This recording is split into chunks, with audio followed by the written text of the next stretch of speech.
Pemain film Yoriko Angelin akan berangkat ke Amerika Serikat medio Agustus tahun 2022.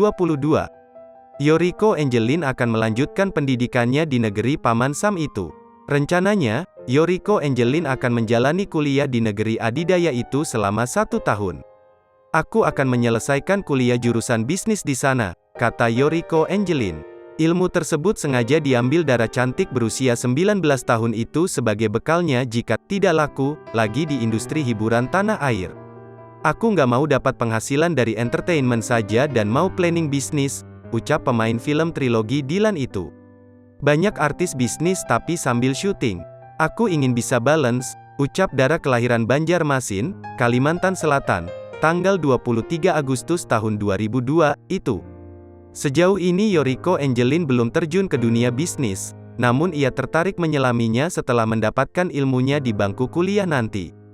Bisnis bisa apa saja, detailnya nanti saja setelah dipikirkan, katanya.